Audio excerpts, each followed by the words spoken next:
Welcome, everybody, to the SideQuest, the greatest video game podcast of all time.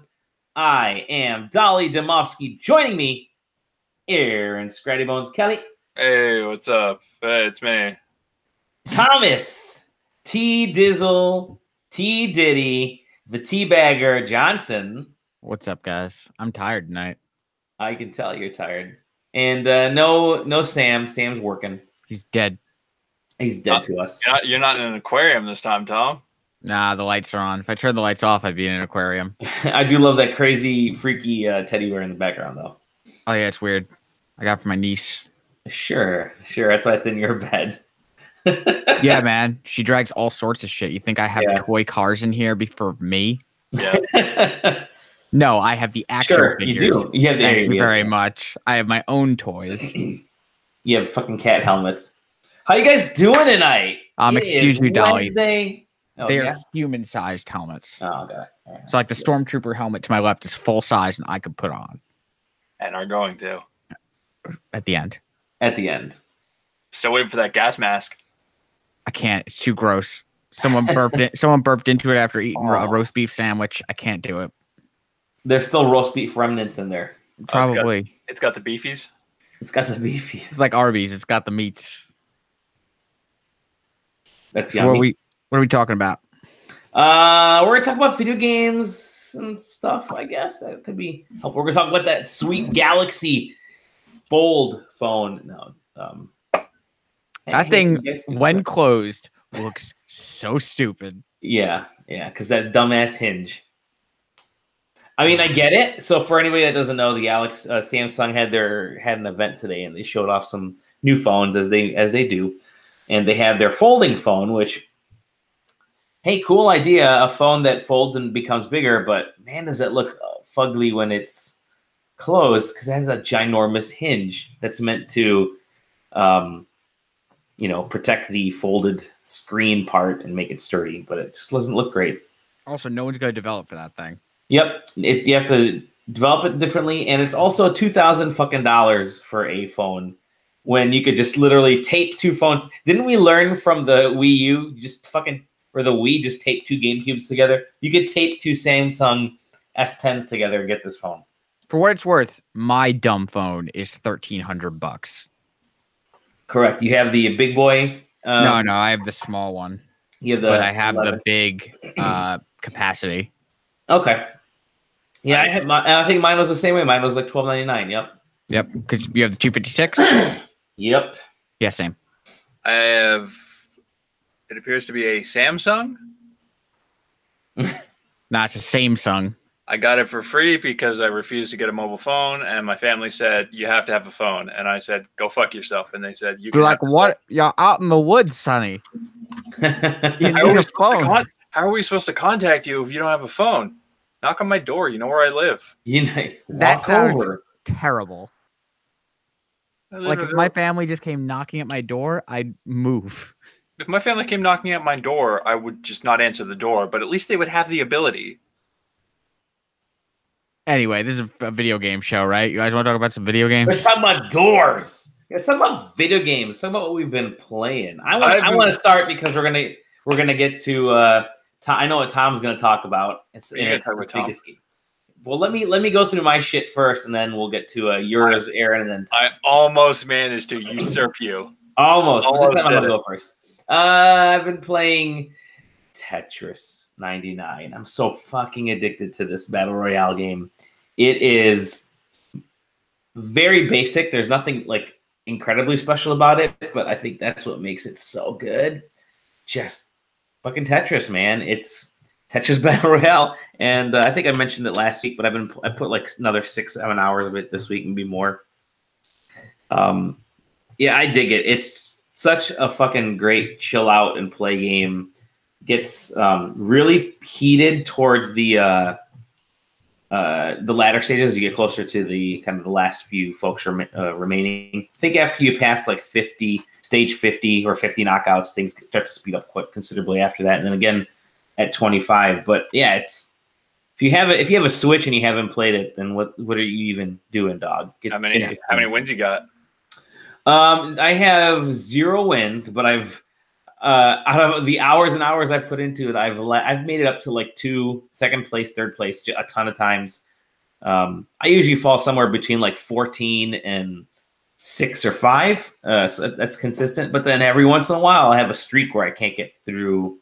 You know, I'll be like the 5th person out or like the 10th person out. I don't know why, but it's usually because of a fuck up that I do. But it's Tetris ass Tetris. It's the best game ever made, and it's a fucking battle royale. I don't, and it's not difficult to explain. It's super easy to explain, but it's just that good, I guess.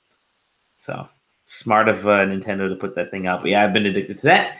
And then I played the Demon X Machina demo for the Switch, which is that sort of mech arena fighting, mech city fighting game thing. It looks hella good. If anybody's played it, if they haven't played it, it's actually got a really cool visual style. It's like shitty controls though, like these bad tank controls. You're flying around in this mech suit, and you have to kind of jump and hold the jump button to fly, which is kind of awkward. And then the aiming is, I don't know. After playing like Titanfall 2 and some other games recently, I just decided to boot up.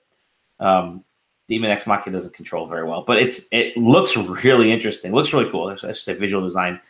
And then I've been playing Final Fantasy IX. I brought that baby out because that's the best Final Fantasy game, right, Aaron? There's no other one be better than that. I picked it up for the Switch and I'm playing that, and I'm realizing now that it's just the PC port.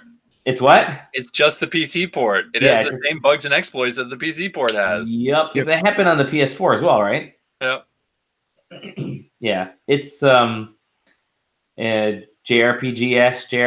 and it was, I remember I really liking it at the time when it first arrived on consoles, but I'm only like a few hours in now, and I don't know. It doesn't hold up well visually, that's for sure. It's a real. It's a PS1 game. No PS1 game holds up visually. No, they don't. They don't, because the pre-rendered backgrounds do not. They look muddy. Muddy as all hell. The polygonal stuff is actually fine, but those pre-rendered backgrounds are butt. Sorry if that offends anybody, but yeah. Other than that, that's all I'm playing. That's it. Let's move on to Aaron. Aaron, what have you been playing, buddy? I've been playing. Well, first things first. Eco finished. Okay, how'd that go? It went okay. Everybody who had basically done their job and sort of petered off the game towards the end. The final few people got all the shit together to make the lasers, and then they built specifically Area 5's Matt Chandronay built a giant viewing platform for everybody on top of a mountain, and they set the lasers up. Really? And then it looked amazing. And then it turns out that the way the game registers the meteor is actually lower to the planet than the mountain is. So visually it looks like it's in the sky, but the actual physical object that gets targeted was lower than the mountain, so the lasers couldn't lock onto it and nobody could see it. So they had to move the lasers down lower, and then they blew it up. And then we got a hold of one of the devs. We were like, all right, we blew it up. We saved it. Can you do the opposite now? And then he spawned a meteor and it crashed the server, and then we managed to get back onto the server, and the entire planet was devastated. Oh, jeez. And the best part was I caught the meteor impacting on stream. So I was just standing. I was just standing in our town on a roof, and all of a sudden I'm just like, "Hey, what's that?" And there's a mushroom cloud about 50 feet in front of me. That's fantastic. Azul also in our chat says the meteor won. So it was pretty sweet. And then I've been playing Apex Legends. Apex Legends. What about that? Isn't there a game that like gave you a code for? That we got like 8 codes for? Or did you bring that up last week? Right, we talked about that last week actually. What was that game? Spinnerality. You brought it up last week. Yeah, we talked about it last week. Talked about it last week. I played a tiny bit more. I'm working on the review right now. Okay. But no, I've been. So the Apex Legends. I installed it, and when I booted it up on PC, I was getting about a frame and a half a second. Badass. And then it would just hard crash, and I managed to get it to. And so I was like, "Fuck, I can't run it. I'm going to install it on PS4." And then I installed it on PS4, and I was like, all right, who wants to play? And it turns out nobody was playing it on PS4. Really? So I futzed around with it. Nobody I know, I should say, all the people I want, because I don't want to play with randos. So I futzed around with it. I managed to get it to stay open long enough for me to get into the graphics settings and disable everything. And now I can run it. Okay. So I've been playing a lot of that, and I'm very bad at that game. I need to give that a try. I discovered how bad I was last night when I landed in like a town that's like a bunch of like swamp and like wooden bridges and stuff. And there was a firefight happening between the rest of my team and an enemy team. And one of the enemies was standing still on a bridge, and I was standing on another bridge with a sniper rifle and whiffed 11 shots on them.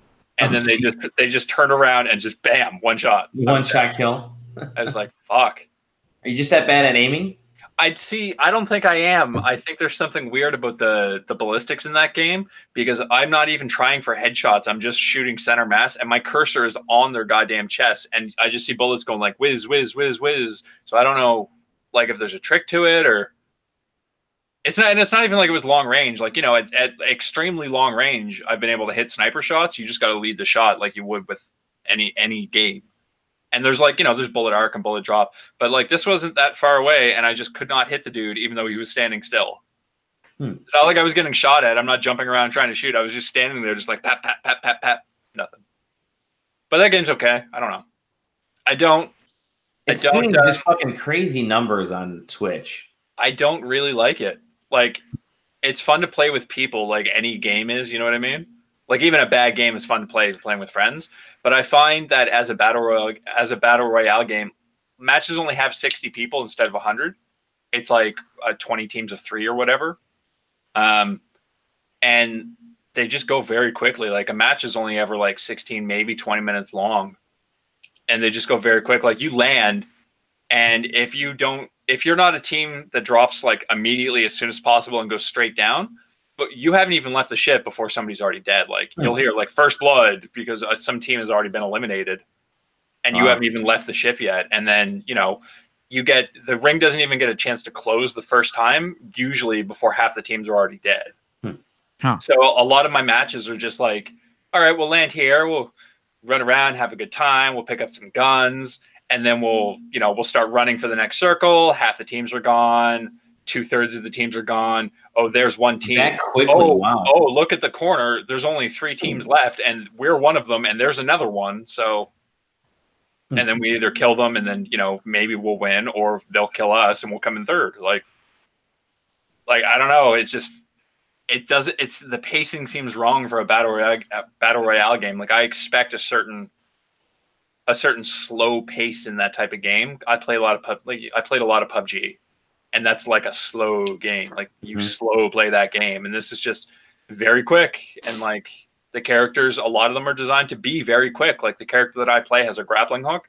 And if you learn how to use that grappling hook, you can cover a lot of ground very fucking quickly. Oh, you're that horny robot? Oh, yeah. Yeah, I learned how to do the grappling trick really quickly. So like, I'm very mobile. Like, I can get across that map in no time at all.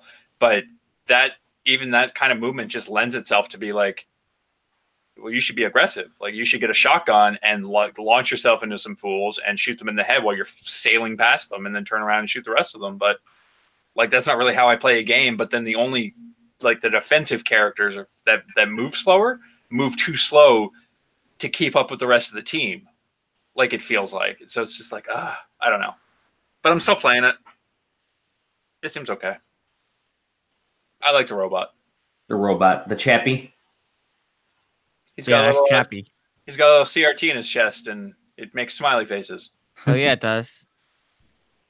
Yeah, it's another. I don't know why I haven't tried it out yet. I'll probably start it up on the PC just because my PS4 is out of space for everything, for the 3 games that are on there, and I have a terabyte drive, so I've got to figure out what to put these games on. But I want to give Apex Legends a try.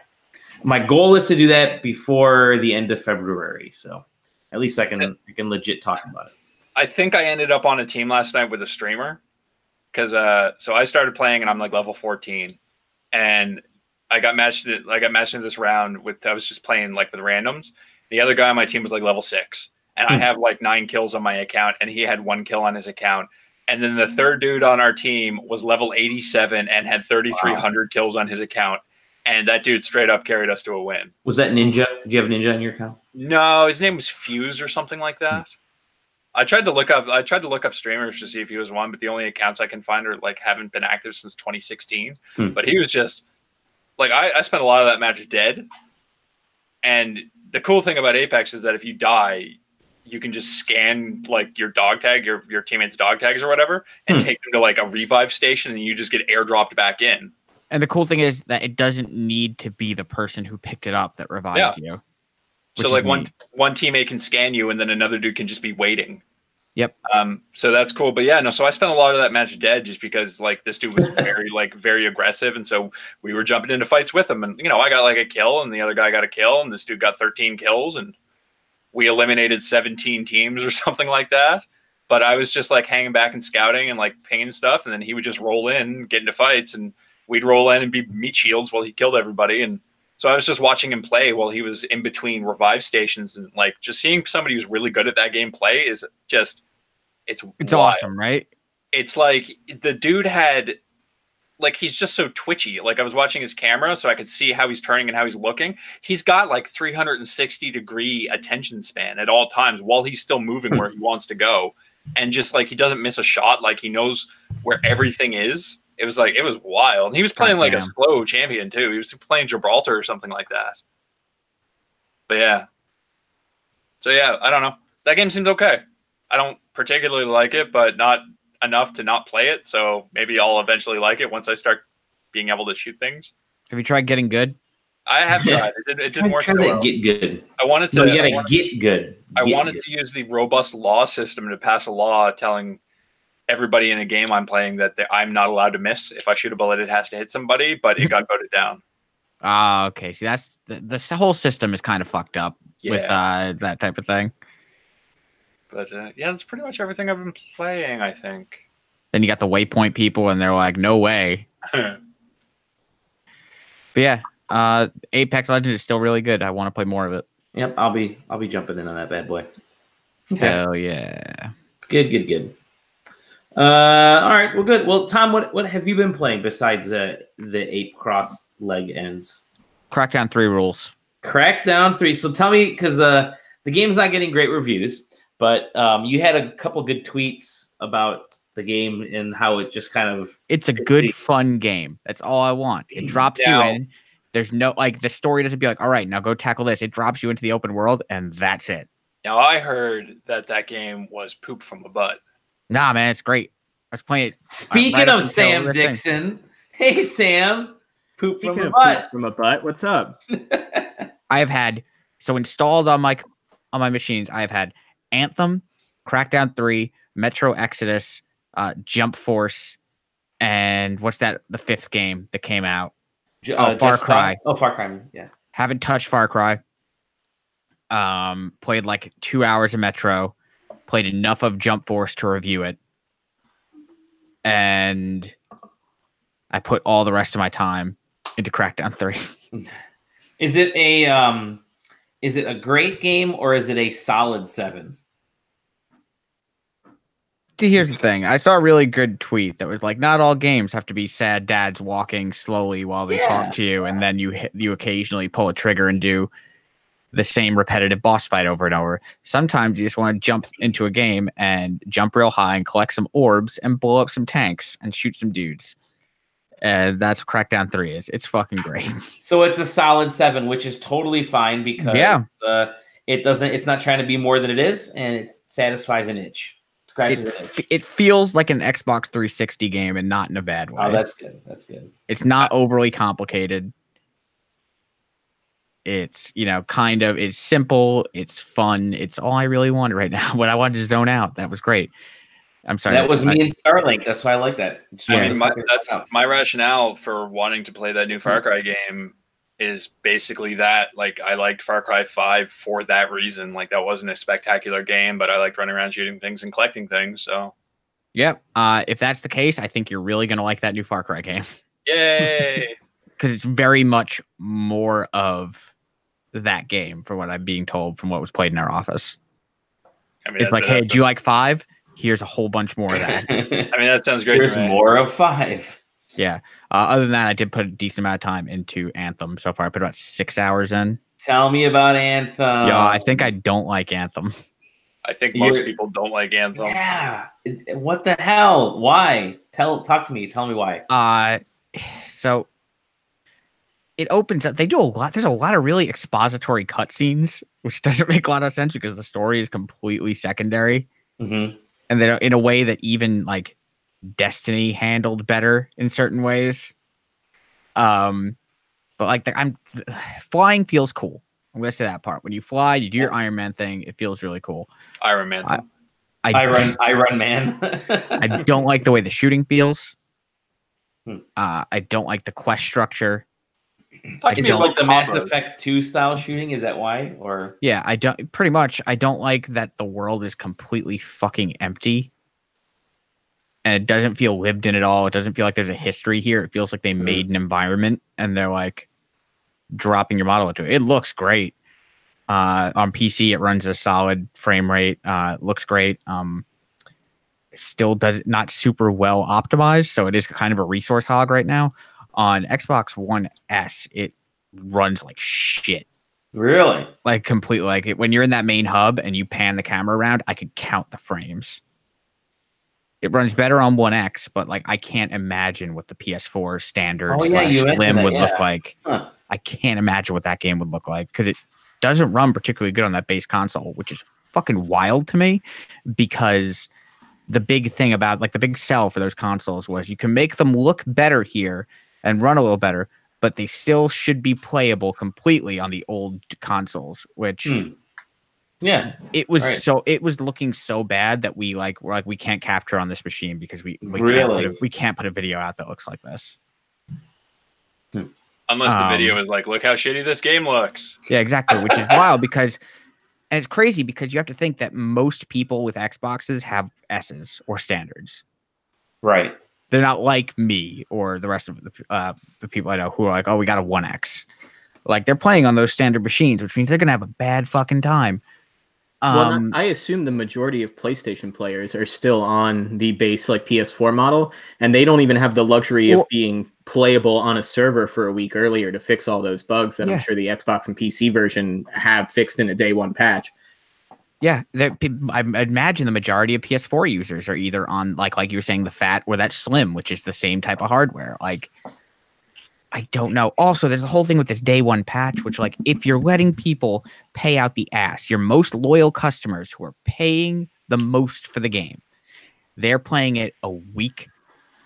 Like they've been playing it for a week and beating it before your day one patch comes out. That's literally it's a laundry list a mile long. If you look at this thing, yeah, that's crazy. It's so long they have categories for you to look at the thing. Hey, since we're talking about Anthem, you want to inject a little bit of news in here real quick? Yeah.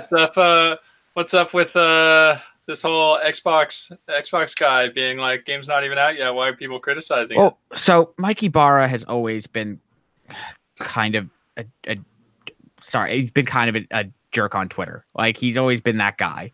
But this one is especially funny because it's like, man, you obviously Xbox took over the marketing for this game, so the guy in charge of marketing is going to have some shit to say. But man, especially when you contrast him with Phil Spencer, who is from the same company, higher up, and a total cool dude, like absolute gentleman about it, about pretty much everything. It's wild to see that dichotomy between those two because they need to take Mike Ibarra's phone away and not let him tweet. Yeah, there was a lot of pointed reactions on Twitter to him earlier today. Yep, especially I had seen, and he was complaining about one specific thing about the combo system in the game, which I played about 6 or 8 hours of that game. I don't know how that works. Same with the other people in my office. Friend of the site, Steve Strom, finished the game and didn't know how it works. So if all these people don't know it, then that's an issue on the game not onboarding you properly. Like if it's that easy to miss that all of these people are able to miss it, then that's that's a total issue with your tutorial, with the way you're teaching people to play the game. And I've seen a lot of people get pissy about comparing this game to Destiny, which I don't fucking understand, because why wouldn't you compare it to the other, like one of the oldest and industry leading like loot shooters? And that game has no, like, they explain everything thoroughly. So how you fucking beef it that easy? My big prediction that I made, and I'm sure other people have made it, like I'm not trying to claim any kind of Nostradamus-like insight, but was that Anthem specifically needed to have this shit super easy, because not only is it, you know, coming out at not a great time in terms of like everything else that's coming out to draw attention away, but in like 2 weeks, Division 2 is coming out. So it's got direct competition from a game in the same genre, and Division 1 by the end of Division 1 was great now. Yeah, totally. And funny you say that, because I was talking to my coworker Andrew, and we were talking about our experience with Destiny. Hi, Andrew. And he was like, "Man, I was playing Anthem, and all I could think of was like, man, I can't wait for the Division 2 to come out." I've been preaching this. Like, I've got a bunch of friends who were they were like way up on Anthem, like as recently as 2 weeks ago. And I was saying, I don't think this game's going to do well. I think it's going to crash and burn, and then it's going to be a ghost town when Division comes out. They set out what their fucking sales goals for this game are, and they are unbelievably high. I think they said they want 6 or 8 million or something like that, which isn't going to happen. And I feel like they're purposely setting the bar so high so that they could just shut down BioWare. Wow. I mean, that's my EA. like. That's EA. But what about Dragon Age, guys? That's my Pepe Sylvia. I'm connecting the dots. Pictures of Jeff Grubb on the wall situation. Is like they've already driven Mass Effect into the ground, which was one of the chief franchise when they bought that studio. Yep. And now they have spent so much money at like 7 years of development. On this game? Seven sounds right. Yeah. Yeah. Burned 7 years of development money and all that other shit on this game, and for it to fall so flat. Like, maybe I'm wrong. Maybe they'll put out whatever the equivalent of their Taken King expansion is, and it's awesome. Who knows? But right now, I'm like, man, this game isn't even officially out, and I think I'm done with it. Ubisoft specifically has the benefit of the doubt when it comes to like. Oh, they have the perfect track record. As games as a service, like they're releasing not incredibly stellar products, but just stick with it because all their shit turns out amazing if you just wait. Yep. They've proven it time and time again, so they get the benefit of the doubt. Even EA, For Honor. Yeah, totally. For Honor at this point in time is apparently incredible. Yeah. But EA's got, I guess Battlefront 2 is technically okay now, but nobody is playing it because it's EA and it's EA, and so it's not like EA is going to get the benefit of the doubt. They needed this to be stellar out the gate. Yep. And who knows, like, because EA has what? They have no other big games announced this year right now, right? Well, Jedi Fallen Order, right? Isn't that supposed to be like later this year? Yeah, probably. I'm expecting to see that in a month and a half. I'm expecting to see that at Star Wars Celebration. Okay, yeah. I applied to go to that through work. We all did, so hopefully we get to see that. But like, aside from that Star Wars game, like, they're kind of hedging all of their, like, the whole year on their sports franchises and Anthem. Well, Apex Legends, right? Oh God, that's right. Yeah. And just wait, once that Battle Royale mode comes out for Battlefield 5. Well, everything's coming up Millhouse, baby. That battle pass for Apex Legends is probably going to launch like week 2 or week 3 of Anthem. So, like, if there's any player base that looks at Anthem during that time, like, if they're at all interested in that battle pass for Apex, like, there goes that. And I'm definitely buying it. I've already given them $30. I already bought the Founders Pack because I'm like, yeah, you guys deserve this. You guys earned this. So, like, if I have the option of playing a bunch of Apex Legends with new stuff, they already put out their first new gun for it, or they announced it. Like, they're already supporting that really well. So putting that up at the same time as Anthem, this $60 games as a service that seems pretty content light as par for the course for that type of thing. Like, why would I play that when I have this other game for free? They Titanfalled their game. Yeah, oh, totally. Yeah. They Titanfalled Anthem. That's crazy.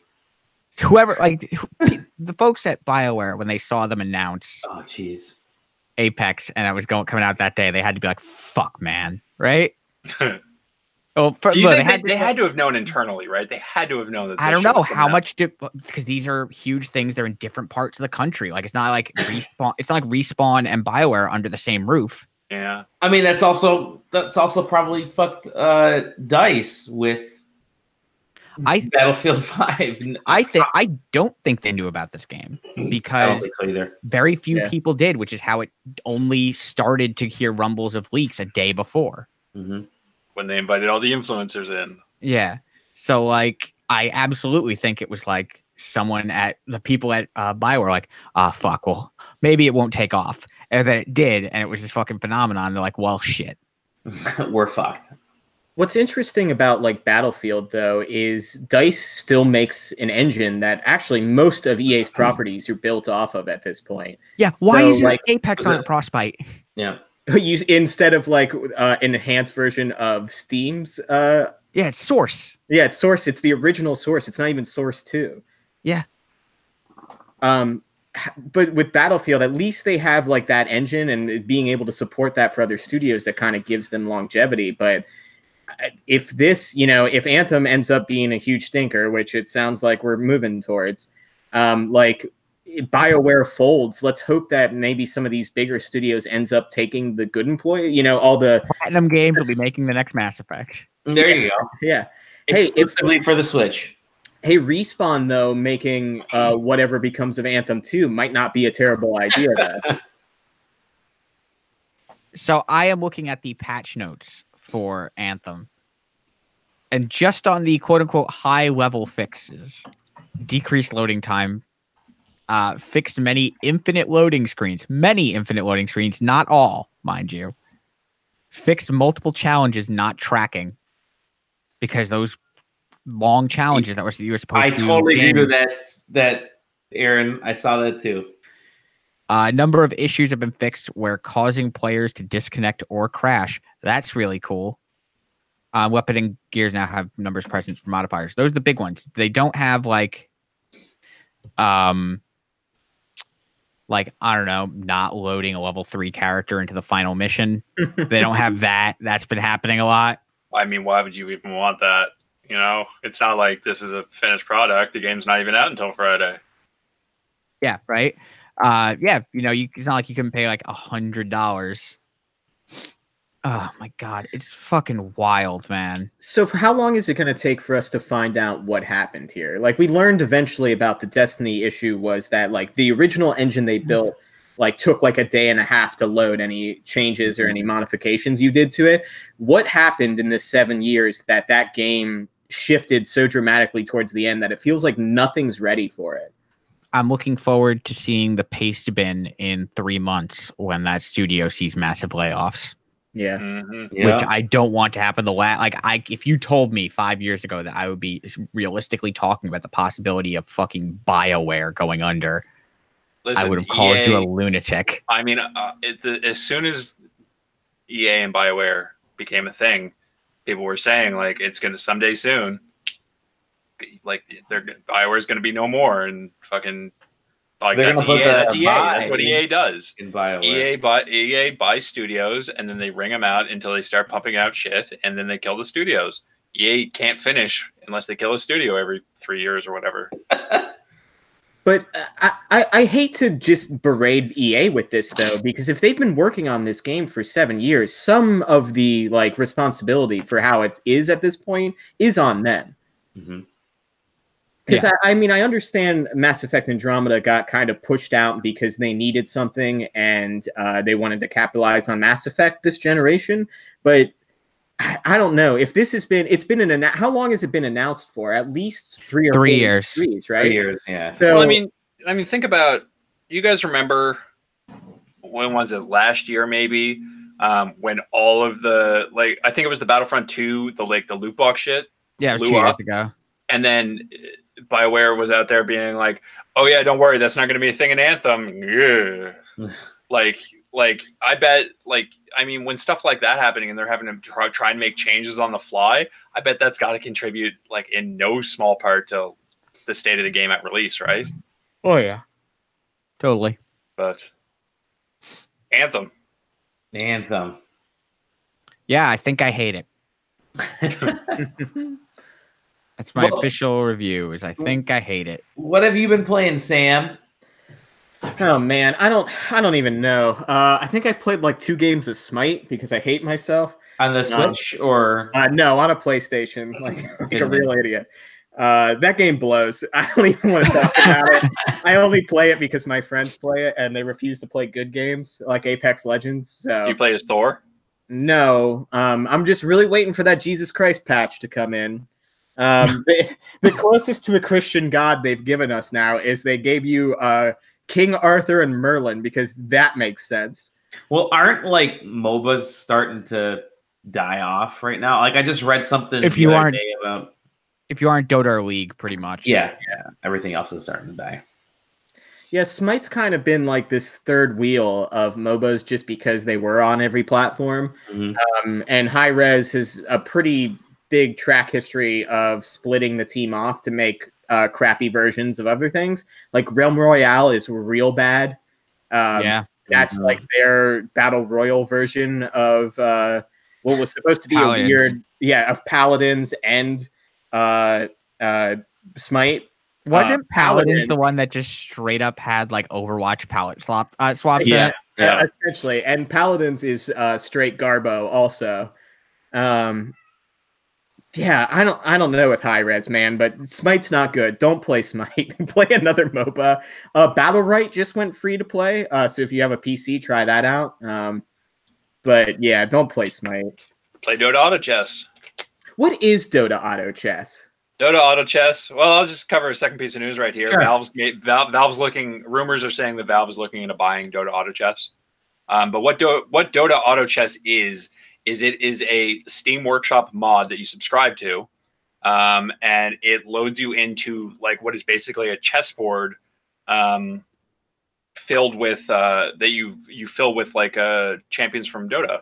And the way it works is champions have different synergies, and you earn money per round. It's round based, and you just build lineups like front line and back line, like tankier heroes in the front, mages in the back, stuff like that. And you have to sort of balance your economy with the spending on heroes to try and get the best team. And then every round your team goes off to fight other teams in the game, and it's like 8 players in a game, and it's just like did you ever play any of the arcade games in StarCraft? Occasionally. It's been a while though. So one of the big ones in StarCraft was called Squad TD. And it was very much on StarCraft. It was just like lanes. It was like almost like a little tower defense where you bought units to defend against waves. And this is like the opposite of that, where you're buying units to fight other people, except it's all done automatically. Like you don't actually control your units when fighting, like you're just building lineups. It's just like a fun little, like an arcade style game, and everybody seems to love it. It's I think, according to this, it's got over 2 million subscribers. Subscribers being the thing that you click the subscribe button to download it on Steam, and something like 400,000 active players. Oh, cool. Like, I guess there are people who don't play Dota who are just installing Dota 2 to play some auto chess. Doing better than, what is it, Artifact, which is the actual Dota 2 spin-off game? Which has something like 500 concurrents now. Yikes. Oh man, who'd have thunk? Yeah. I'd also like to back up and say that Pixel Puzzle Collection by Konami on my cell phone is great, isn't it? It's still fantastic. Yes. And has kept me from throwing things into a swimming pool this week so far. So thank you, Konami. Yeah, that's my toilet game right now. Next time I'm in Japan, I'll go to a pachinko parlor and dump a bunch of money in there for you. I'll go to a Konami fitness center and run on a treadmill for 10 minutes. There you go. Well, that slot machine. Anything else, Sam? No. I mean, I'm sure I played something, but honestly, I can't remember at this point. Okay. Well, let's get on to the news. We already covered it. couple topics, but I have some news. I got some stuff left over. It's been a light week. Yeah, it has been. Yeah. So I included this just because I think it's so absurdly funny. Stop yawning, Tom. You're making me yawn too. Can't stop. Won't stop. Gamatsu is reporting that Square Enix is revealing a new RPG called Last Idea, and I just find that so funny. Final Fantasy Last Idea, right? The last two shit. We're out of them. We are out of them, basically. Like Final Fantasy already means Last Idea. Like that's what that is. You know what I mean? So they're up to 15. It's like, all right, we need something new. Last Idea 1.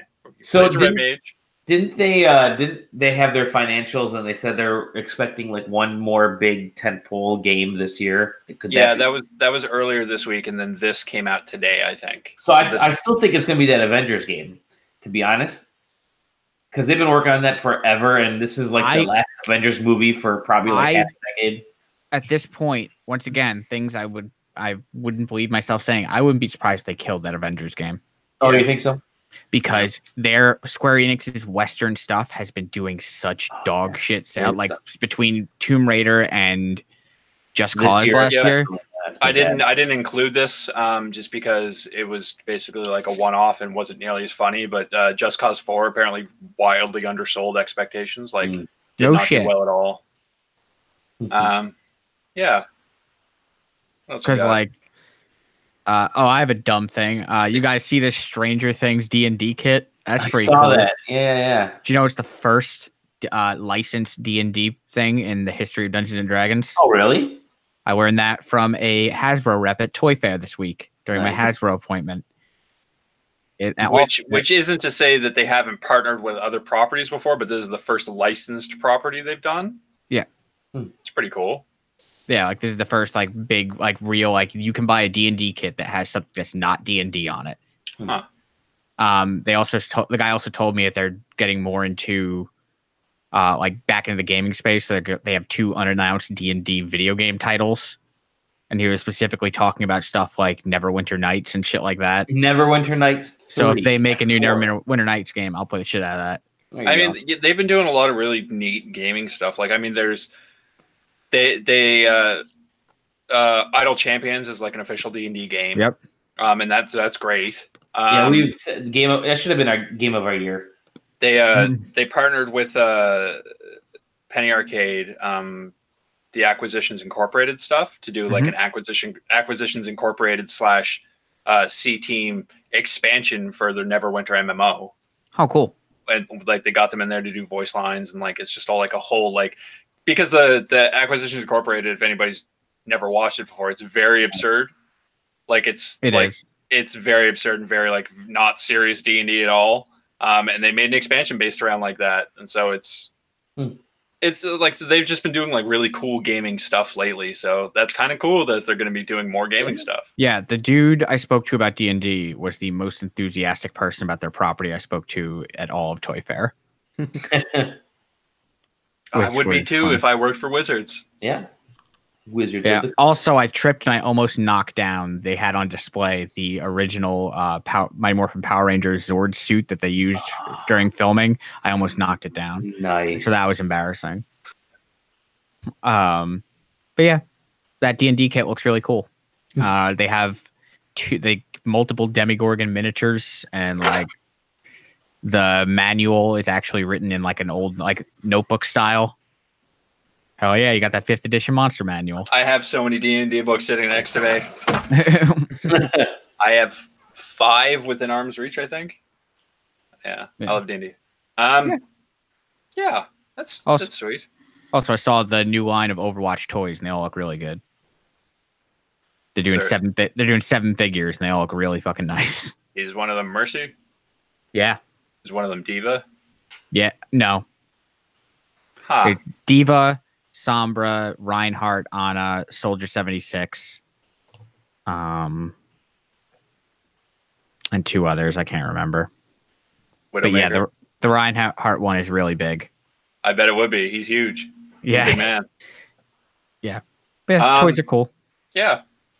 I thought I had something in there about toys. Anyway, So here's a bit of news that I just think is kind of cool, based off conversations that were happening like a year or two ago. Paradox Interactive and Xbox are partnering to launch Paradox mods on Xbox One. Oh, this is pretty awesome. They're billing it as basically like a direct pipeline for PC mod makers to get their mods on Xbox One. Okay. So right now they're only really talking about, it's called Paradox Mod, so it's obviously Paradox games, and they're showing examples of PC mods for Surviving Mars. Okay.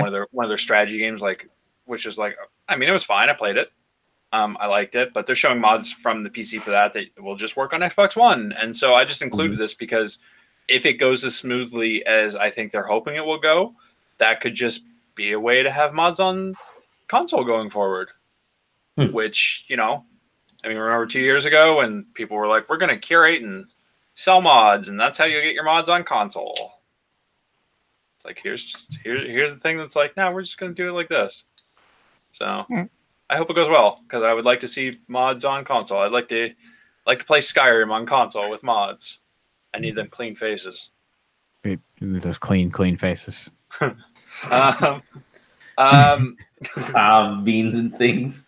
I don't have a link for this one. Most of these things I tend to curate links in case I need more detail. I don't have a link for this one, but here's what I wrote down for a headline. Razer Game Store closing at the end of February. Oh, yeah. In other news, there was a Razer Game Store. 10 months. Oh, this is the Razer Game Store is pretty funny because when they launched that thing, didn't they have some error and people were getting games? They sure did. We were leaving Facebook's PAX East party when the store launched, and their CEO accidentally tweeted a 50% off code that they were testing on the system, and I got Nunu Kuni too for $20 the week it came out. Nice. I'm like, we're going home, and I'm checking my phone, and Dali's like, oh, Razer Game Store launched, and it's like, yeah, I'm purchasing something right now. It was awesome. I think we were in the Uber on the way back or something. Yeah. So I guess that didn't work out. I legitimately didn't know this thing was a thing. I didn't know there was a Razer Game Store. No, it was also a thing where they were like, I think, is this part of the same program where if you let us run your machine as a Bitcoin miner? Oh yeah, they tried that too, right? Oh god. Yeah, I think every portion of a sale, you got what is it, Zenny or whatever made up currency they have over there? Mooney, Mooney, Kingdom Hearts. yeah, Money or something. They had you got 30 platinum dollars if you buy a product from here, which then of course their thing was oh, if you got 20,000 platinum coins, you could trade it for a t-shirt or some Razer nonsense. So I think that was their side hustle there, but I think with the launch of Epic, they certainly weren't going to go out and make any aggressive deals to get partnerships. So speaking of Epic, here's a not funny story. Fortnite / Epic are pulling their ads from YouTube right now due to the discovery and proliferation of massive pedophile rings. Oh, jeez. Yeah. Did you see how they were doing this? Yes, it's fucking disgusting. It is horrible. What are we talking? Wait, what? So, hold on. I'm pulling up the news article. The one I've got here specifically is from Shack News. Okay. Just to source it, it was written by Asif Khan. Let me see where it is. Where is it? So basically what they were doing on YouTube, there are these people that are uploading videos of young girls playing Twister, engaging in gymnastics. Oh, yeah, I saw some pictures. Eating popsicles or playing in a pool that are being attacked by blah, blah, blah, blah. And then they include time codes for crotch shots and stuff like that. Which is especially funny because at the same time, they're also YouTube and Instagram are banning videos that have the letters CP in the title, for Pokemon, where that's a point type total. So for all the things that are legitimately embracing and fueling these pedophile shit, they're leaving up. But the shit that they're okay, just set a word filter, that'll get it. Yeah, the two biggest Pokemon Go players on YouTube, I guess the two biggest channels were shut down for an evening, completely banned from the site, even banned out of their YouTube or their Gmail accounts overnight because they saw like one of the titles was something like largest amount of CP like ever or whatever. So of course they just shut all that stuff down because their filter saw CP and was like, oh, this must mean child porn. Meanwhile, it was about farming experience in fucking Pokemon Go or some shit. And this is especially interesting because along with Epic, Disney and Nestle have also been removing their ads from YouTube for this specific reason. But a lot of the reporting around this is saying like, oh, these reports are like coming from, like this week, like people are discovering this. People were talking about this last year. People were reporting this shit out. People have been talking about this for a long time. Yeah. And like nothing was ever done about it. Yeah, creepy stuff with children has been going on YouTube for a while. And YouTube's attempt was to remove comments and stuff from these videos and to make sure that they're demonetized. But very clearly, that's not been happening whatsoever. Yeah, that's not helping either. Yeah. I don't know. They need to get their shit together. Maybe actually moderate. Yeah, that would be nice. A little, maybe get rid of the algorithms or tone them down a bit and get some fucking people in there. Hire some. Get some people in there. No. The algorithm is your friend. We love the algorithm. Oh, hi algorithm. Sorry, we're your friend.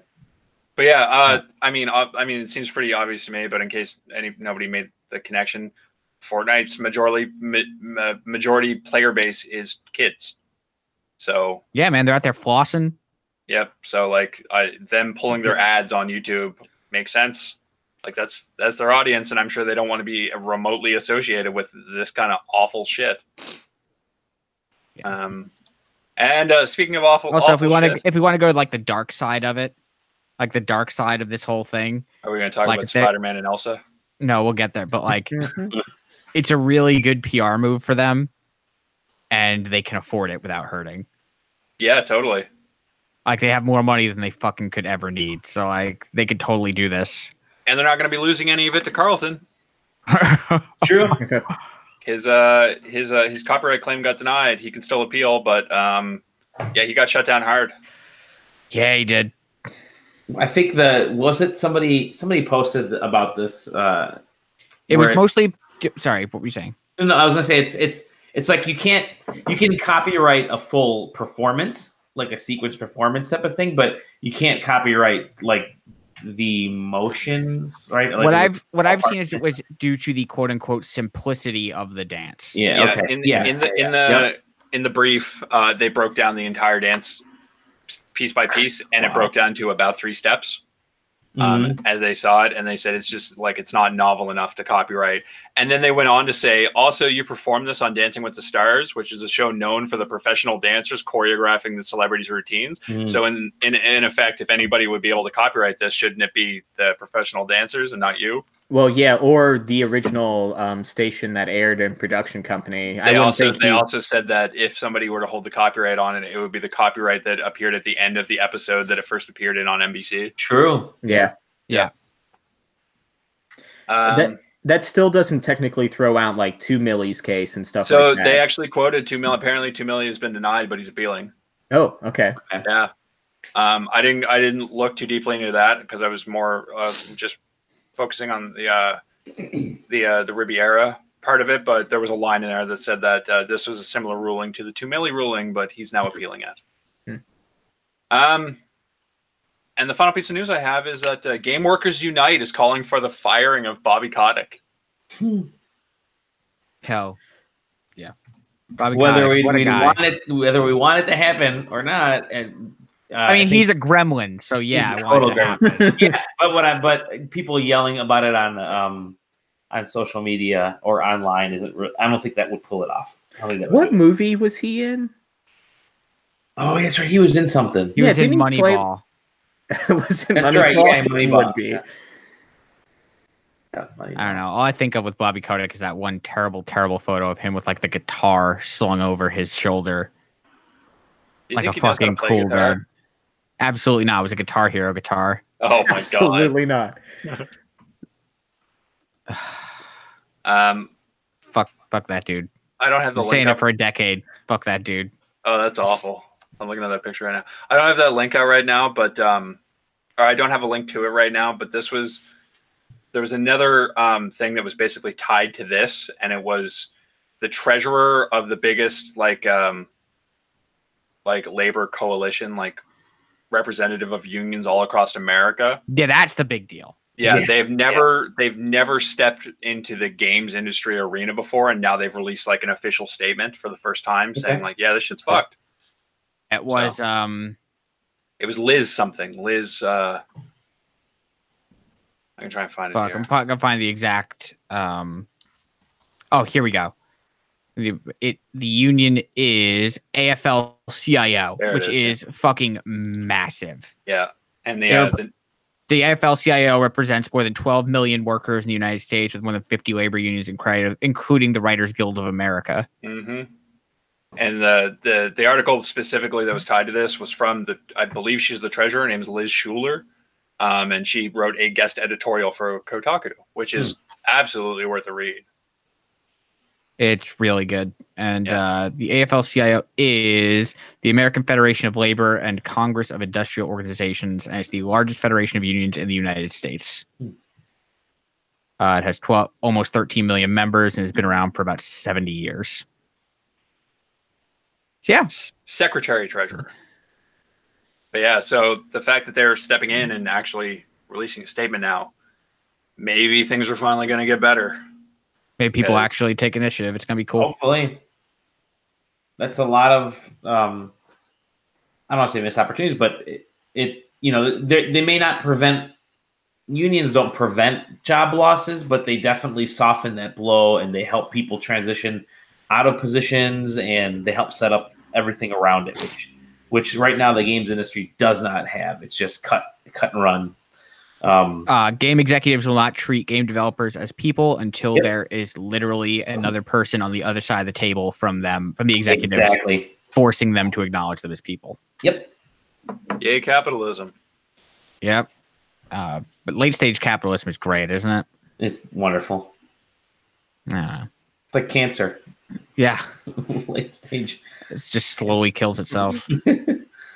Oh goodness. What? Anything else? No, that was all I had. Once again, I think there was a couple of news things for Switch that I couldn't remember if we talked about last week. Yeah, we did. I think we did. We covered everything. Switch. Yeah. I don't think there's anything.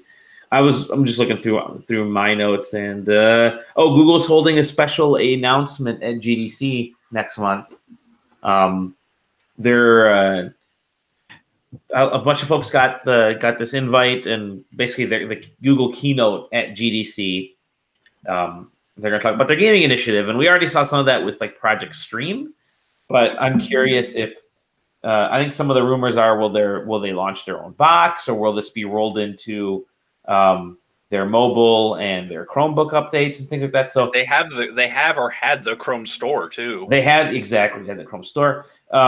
But I think the streaming side of things is probably what Google really wants to push, because that is sort of the next landscape for gaming, is who can get the streaming technology to actually work. And Google seems to have maybe the best right now. I know Sony sucked up Gaikai and they're using that tech, but Google kind of built it from the ground up. So that's the rumor. We'll see what actually that entails. But I have played, like I've streamed heavy PC games through my phone using various software, like I think Shadow was one of them and some other ones. And that streams actually pretty fine. So the stuff like latency, which is important, is getting better. So I'm curious to see what Google's going to show. I'm looking real quick to make sure I'm not NDA'd on it. Is it Project Stream? Yeah. I think that's public at this point. Is that Project Stream is public, isn't it? Yeah. Well, I can tell you that I was in the Project Stream test for Assassin's Creed Odyssey. Lucky. And I have really bad internet near me. So bad that my house was actually too slow to be able to stream it. I only get like 12 megabits down and like 0.5 up. So not great. But my mom also bad internet, but I ran it over there just to try it out. And I can say with terrible internet, it ran really well. Oh, cool. Very responsive, not very many stuttering issues, and really only when a lot of nonsense was going on the screen. But it was completely playable. Was the input lag noticeable at all?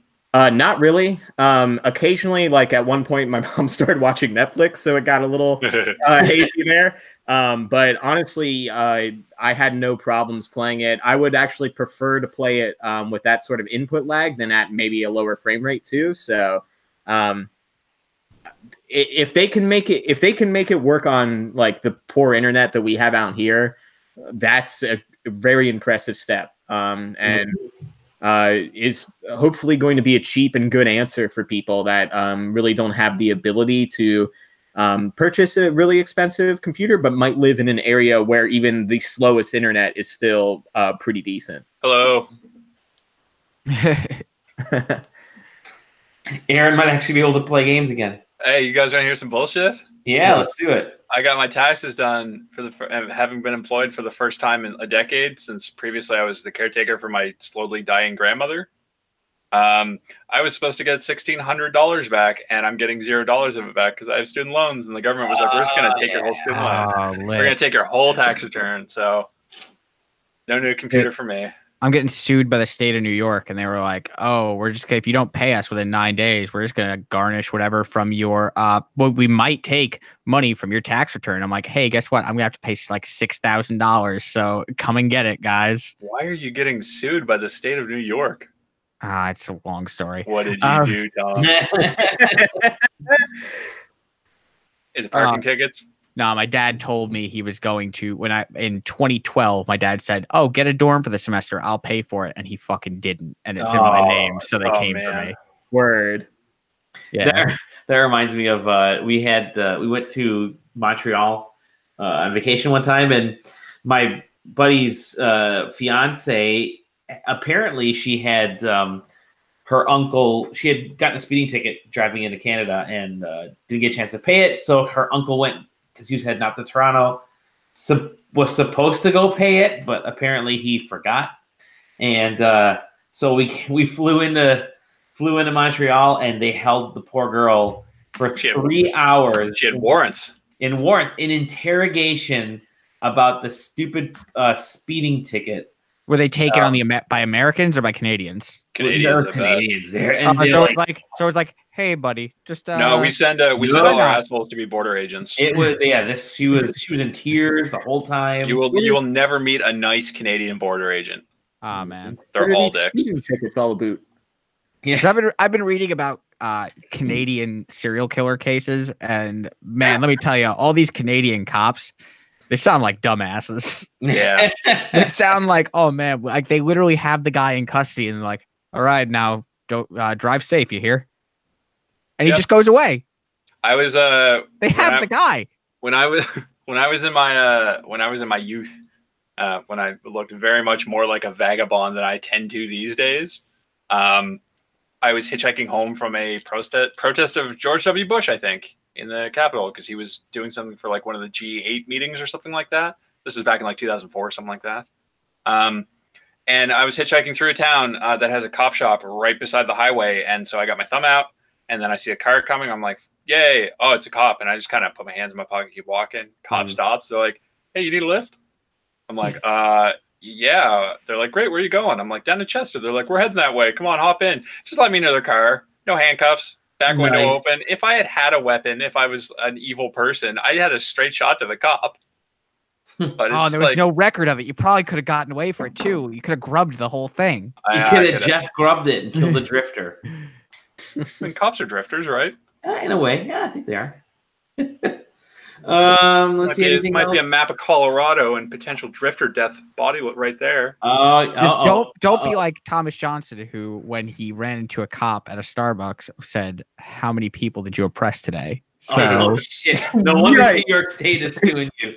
How old was Tom Johnson when he said that? 28. This was like 6 months ago. Nice. Yikes! Big yikes.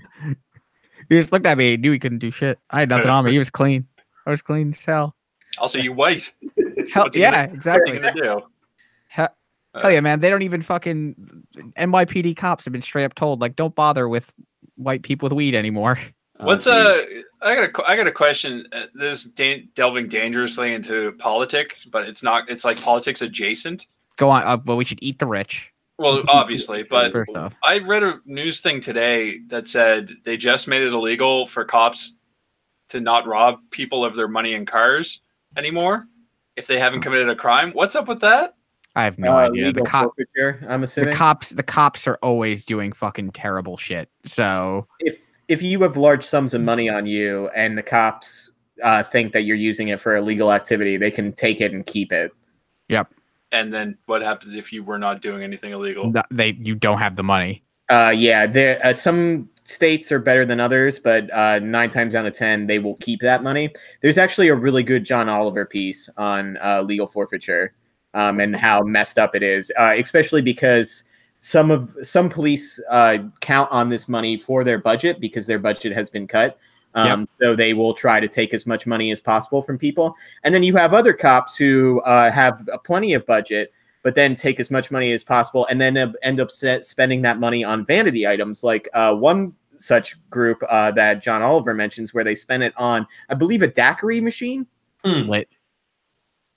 Lit. Steve, one thing I will say is that when I got arrested a few years ago and had to spend the night in jail,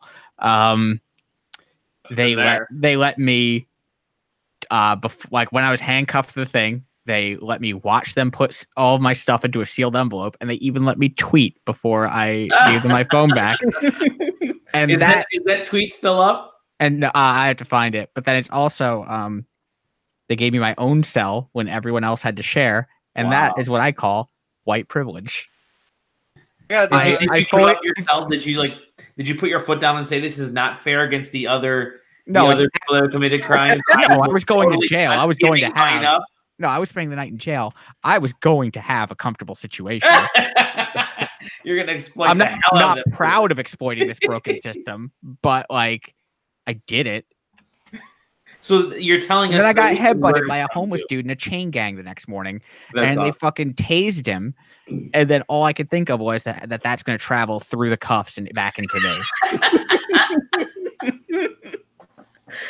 How long ago was this? This was about 5 years ago. Okay. He was about 28. He talked to a cop in a police station. And he ended up in jail for the night. and that's why we hired you on SideQuest. This is when I spent the night in jail because I was a scofflaw, because I had a bench warrant for my arrest because I missed a court date for a texting while driving ticket. Oh my God, Tom. Yikes. Again. Wow. Suffolk County PD, what's up? I got thrown in the drunk tank once, but that was it.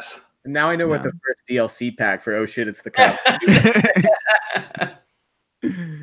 Oh shit, it's the cop. Oh darn, I got caught. Sorry. I was drinking when I was like 17, and I was very drunk and very in public, and I got grabbed by the cops, and they were like, "How old are you?" I was like 19, because that's the drinking age here. And they're like, "Where's your ID?" And I'm like, "I'm drunk. Why would I have my ID on me?" Wasn't at a bar. They were like, "All right." And they threw me in the tank. They threw me in the tank overnight, and that was it. I never got anything, but I just got let out the next day. I got pulled over a couple weeks ago, and the guy ran my license, and they came back, and he just goes, "So, not your first run-in with the law there, is it, Chief?" Oh my gosh. The worst case scenario I've ever had with a police officer is I was at a local college's homecoming, and I was walking with somebody that happened to take a red cup with them from one party to another. Cop drives by and he goes, "Hey, you want to pour that apple juice on the ground?" And my bud's like, "Yeah, oh yeah, absolutely." And he just drops his cup, and the guy's like, "Come on, dude, you're gonna litter. I know you just dumped beer out. I'm fine with it, but don't litter." And he's like, "Oh, okay," and we were fine. I was 19, maybe. I was at a party in college, and the place got raided by the FBI. That was pretty cool. There was only, when I was in school, the party house that we went to, only state cops could show up to because it was out of town limits. So they never showed up. The worst that you would get is occasionally one would stop by because like a noise complaint. But the locals would always hide because the road that house was on was literally where the cutoff was. So local police would wait. And whenever the freshmen and sophomores that had no idea about a party getting busted, like you want to stay in the house and not run away, they would just sit outside and just pick kids off for underages. So like one time I opened the basement door and like somebody just yelled, "Oh no, it's the cops!" And it's the cops. Yeah, everybody was running out of the basement, and I kept yelling, "You're going the wrong way!" And like 10 of them got underages that night. Did your party house have a name? It was Frisbee House because it was the Frisbee teams. Frisbee House. House. Okay, our party house where I lived for a while was called Coke Mansion. Nice. There was so many good like college party house names. Like the house across from us was called Cannon because they had an old World War, I believe Civil War, maybe cannon that was like forever immortalized in the front of this house because a previous owner had cemented it there. That's awesome. Yeah. There was Frisbee House, there was Cannon House, and then of course all the fraternities. And then there was just the drug house that I'm not sure anybody ever went into, but if you hung out long enough outside, somebody would come out and sell you drugs. Nice. The best part about living in a party house is that occasionally someone would come in just off the street and they'd be like, you'd be like, who are you? And they'd be like, oh, I know like Tim. And you'll be like, oh, cool. As they're going through your fridge and like getting a beer, you're like, oh, who the fuck is Tim? Yeah. We lived on the same street as one of the fraternity houses. So we'd throw like a bonfire and you'd occasionally get like somebody to show up. And this one time we got this kid that was definitely blackout drunk, showed up with an entire keg. And we were like, what are you doing here? And he's just like, oh, I know Steve. And I'm like, no Steve here, bud. And he's like, oh, he told me just to sit here and bring this keg. You want some of this beer? I'm like, no, man, I don't want any of that beer. He fell asleep exactly where that conversation ended. We took this keg, took it 15 feet off of our property, woke him up, and we were like, oh shit, man, that dude's stealing your keg. And he's like, oh no. And he starts stumbling away, and he just picked it up and took it to the next house and sat it down. We're like, cool, not our problem anymore. We had two party houses when I lived in a party house. Mine was just called North Street because we lived on a street called North Street. So it didn't matter where in the city you were. If somebody said, oh, we're going to North Street, they weren't talking about the very much large street in Halifax. They were talking about our house. And then a block over was Dick House. Dick House. Yeah. I don't know why it was called that. But have I ever told you guys the story about the cops showing up at my place in the party house? Please tell us. Nope, go on. So we threw a Halloween party when I lived there, and one of the people from Dick House showed up with a bunch of fake blood because it was Halloween, and they sprayed fake blood all over our steps and like down onto the sidewalk because we were like right on the street because it was Halloween, and we thought that was very funny, and we were all very drunk all the time. Good. And then we did not clean it up. So we partied, and then I was in bed because I was working graveyard shifts the next night, so I was asleep. It was like I called it lunchtime, and also I may or may not have had a copious amount of weed in my room. Hell yeah! Sitting in a bag, individually bagged, right beside my door. Hell yeah! Ready for sale. Barely concealed by a t-shirt, and so my door is right by the front door. So all I hear is bang, bang, bang. I hear the door open. I hear my roommates, and they go, hello, officer. I was very tired, so I did not react to this. And the cops go, yeah, there was a shooting down on Gottingen Street, which is 2 blocks down from us. And we can't find who did the shooting or who got shot, and there's blood all over your step. Has anybody in your house been shot? And my roommates go, and they're kind of stalling, and the cop says, listen, we're specifically here looking for a shooting victim. If there's anything in the house that we shouldn't see, just cover it up.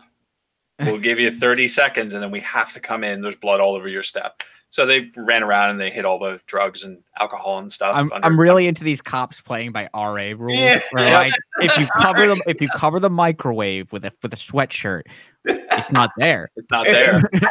So that happens to everywhere in the house except my room because I'm asleep, and they know not to fuck with me when I'm asleep because I have knives. Cops roll into my room. They're like, bang, bang, bang. Hello? And I'm like, oh, what do you want? And they're like, sorry to bother you. And they flip the light on. And I'm like, turn the fucking light on. And they go, oh, sorry. And they turn the light back on. And then they go, listen, sorry to bother you. Have you been shot? I'm laying in bed, and I go, Nope. And they go, oh, okay. Now at this point, they're standing in my room, so they're standing here. Right there. The weed is right here. And they go, all right, are you sure? And I go, pretty sure. They go, okay, sorry to bother you, and they leave. And that was living at a party house. That's amazing. When we went and looked at our house before we ended up moving in, the kids that had it the night before, I guess they were supposed to show it to us, just had a huge party. And we show up, and the guy that answers the door doesn't even live there. He's just the friend that fell asleep on the couch from the party the night before. And he's sitting there and he's like, yeah, so what do you guys want to learn about the house? And like, we're looking around and he goes, whoops. And right next to the TV is just this huge, like 5-foot bong that he grabbed. Like, probably hit that before you guys showed up. And we're like, nah, it's okay. I came home one day and we had a couch. And when I had left that day, we did not have a couch. And what had happened was one of the guys from Dick House had a fight with a bunch of the people who lived in Dick House. And so he just dragged a couch from their house to our house and put it in our living room. Was like, I'm sleeping here for a while. And then we just had a couch. Jesus. Speaking of Dick Houses, one of my buddies had a... whenever he would go into like home showings and stuff, like for an entire summer, he just went to like open houses for the houses that were on sale at people's houses, like pretending he was going to buy them. And he'd leave like, he would shop. I don't know how he got the deals on these big black thongs, like these big like dildos. Gotta buy them in bulk. He must have bought them in bulk, but he would leave them in the rooms in these houses that he'd go see. Like he'd have them in his shirt, tucked in his shirt or something. So yeah, speaking of Dick House, there you go. Bring a dong with you. This has been a very productive video game show. This has been a fantastic video game show. You can find more shows like this on www.sidequesting.com. You can find us at SideQuesting on the Twitters, on the Twitch. I think we're SideQuesting TV, and the same thing on YouTube. You can find us in the Discord. We now have a slightly more public Discord area with some fun things going on. Which I did not realize until about 20 minutes before the show started. I was like, wow, this is bigger than usual. Yeah, I won't even say that's what she said, but I did. If you're interested, tweet. We might tweet at us individually. We will send you a link. We're trying to do a slightly organic, selective growth of this Discord. So just put the link out there and just let it happen. Link out there. Tom, where can we find you when you're not in the Discord? You can find me on Twitter and Instagram at that Tom Johnson. And where can we find you, Scratty Bones? You can find me Twitter and Twitch at Scratty Bones. And where are you going to be smashing that like button, Sam? I'm still on Twitter, still not posting anything at SamDI79.